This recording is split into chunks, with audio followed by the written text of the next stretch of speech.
Alright dudes, so you know the drill, No Man's Sky just got another big update. It's update 3.5, also called Prisms. I think it's been online for at least a few hours at this point, but we finally got the patch notes with a huge amount of changes, one of which, by the way, I posted earlier today on Twitter about the new redesigned warp that just looks amazing. And that's just one small glimpse of everything that update 3.5 contains. We have flying creatures that you can now finally tame and mount. There's new biomes, there's more details, more reflections. The game just looks way better, as you can obviously see from some of these shots, but we will cover some of the other stuff in here as well, so let's jump right into it.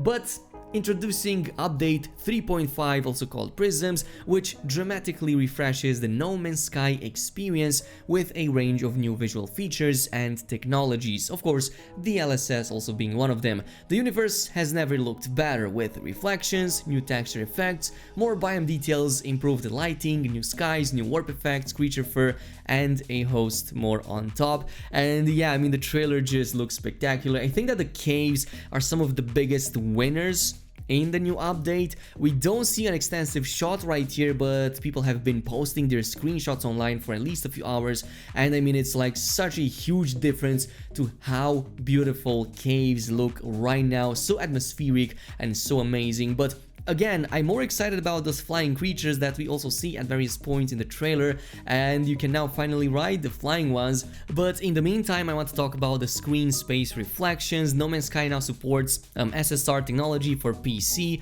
and next generation consoles as well as Xbox One. I've noticed the biggest difference in the space stations, but also in the space anomaly. Like, the floor is changed, some of the textures are changed, but now they also have reflections which look like simply amazing. Some of these are really high quality, especially if you go in one of these center areas in the space anomaly, for example. You can see the whole area over there being reflected into the ground, and it just looks spectacular. Also, into the landing zone, you will see a lot of scratches on the ground, which wasn't the case before. So it's not just about space reflections, it's also about like increased visual fidelity and like new textures in there that have also been added. And let's not forget about the space stations that have an even more dramatic increase, and a pretty interesting thing in the back that we will talk about in just a little bit. Nonetheless, screen space reflections have been used to add stunning reflective surfaces and to improve lighting quality in the space anomaly, space station, Atlas station, freighter hangars, derelict freighters, and more.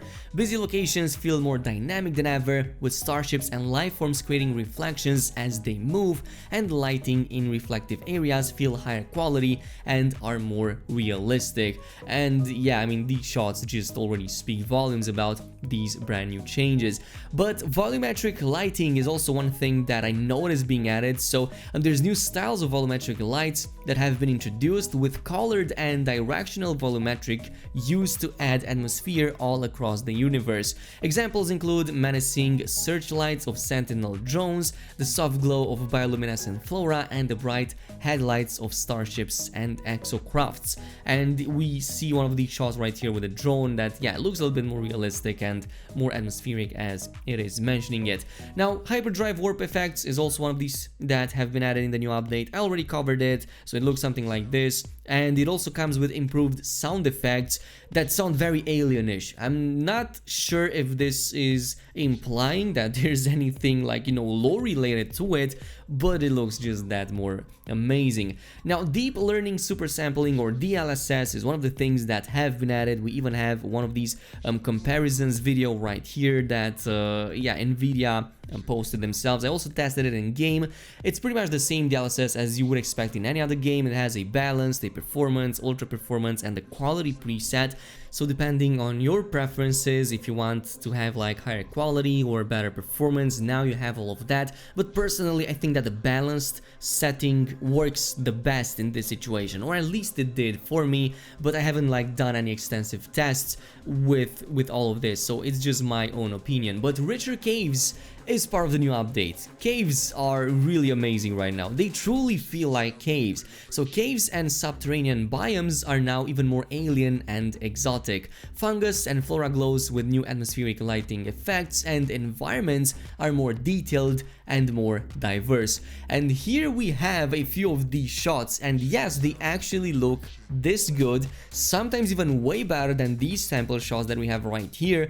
And like you even have the inside fog, for example. You have a lot more lights, a lot more vegetation at least, or at least more formations than we had before. So diversity is also a thing that was added with this update. They also added parallax occlusion mapping, which is most visible on some of the high-tech ground surfaces, like for example the ones in the space station. So new parallax occlusion mapping technology has been used to bring additional depth and definition in previous flat surfaces. Many texture surfaces in the space anomaly and planetary structures now appear more detailed. But it doesn't just stop there, because as I've said, exploration is also getting a bit of love with meteorological rewards. So hazardous weather events such as meteor showers or lightning strikes, well, impacts, now have a chance to spawn valuable objects, creating lucrative opportunities for explorers who brave extreme planetary conditions. In this case, it shows one of these lightning strike weathers, though I'm not really sure exactly what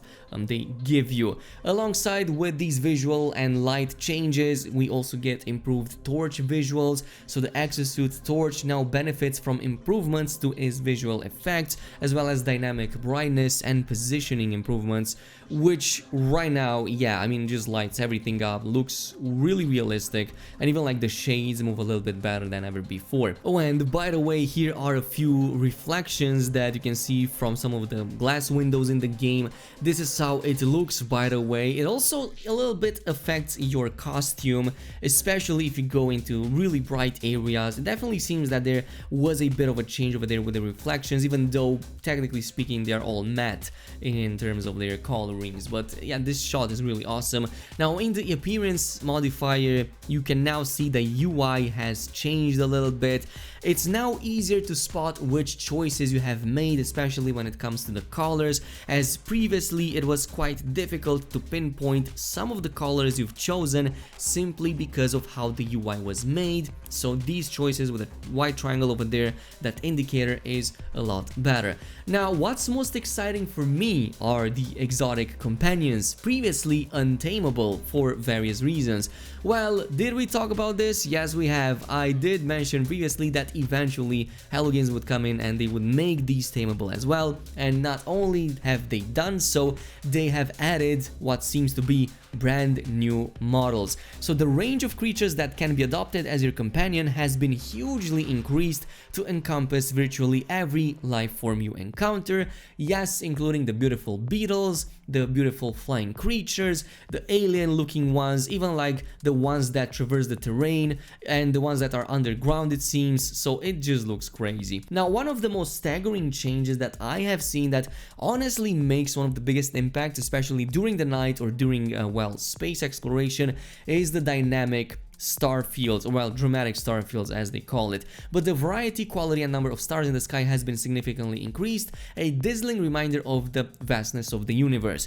And it might not look impressive in this picture, well, it kind of does, but in game it looks even more so. I've played around with this and I was like just blown away by how such a small change can have such a big impact. And they also seem to be colored, so if there's a green star somewhere in your vicinity, you should see that star in the sky, or red ones, blue ones. These are also colored with their natural color light, not just all white or yellowish white. They are all really amazing looking and way more numerous than ever before. Now of course there's a range of other changes in there, like for example there's a way to share your byte beat music and whatnot, there's light shafts in the game, there's improved fur for the creatures.